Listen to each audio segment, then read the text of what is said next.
কি করতেছ মা? এই যে খড় তুলছি, বিচুলি তুলছি, ওপরে ছাউনি দিচ্ছি, কুয়াশা ঢুকছে। পান দেখো, এই দেখো সব পুড়ে যাওয়া যাওয়া মতন হয়েছে, দেখেছো?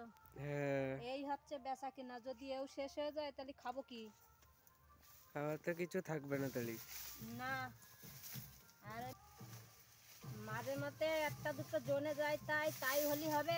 সারা বছরের বেচা কিনা যদি নষ্ট হয়ে যায় তাহলে খাবো কি? তার জন্যই ছাউনি দিয়ে দিচ্ছি। সবটাই দিবা? এই সকাল থেকে এই 8-10টা পাই হয়েছে। এই যে হ্যাঁ, দেখেছো ছাউনি দিয়ে এখন একটু অন্ধকার অন্ধকার হচ্ছে, কুয়াশা কম ঢুকবে, হ্যাঁ, তাহলে নষ্টটাও কম হবে। এই দেখো এইসব পান এই পুড়ে যাওয়া যাওয়া হয়ে গিয়েছে, দেখেছো? হুম, কুয়াশায় নষ্ট হয়ে যাচ্ছে, ওর জন্যই তাড়াতাড়ি ছাউনি দেওয়ার দরকার। ও, আমার এই কৃষিকাজের ভিডিওগুলো তোমাদের যদি ভালো লাগে, লাইক কমেন্ট শেয়ার, চ্যানেলটা সাবস্ক্রাইব করে বন্ধু হয়ে পাশে থেকো।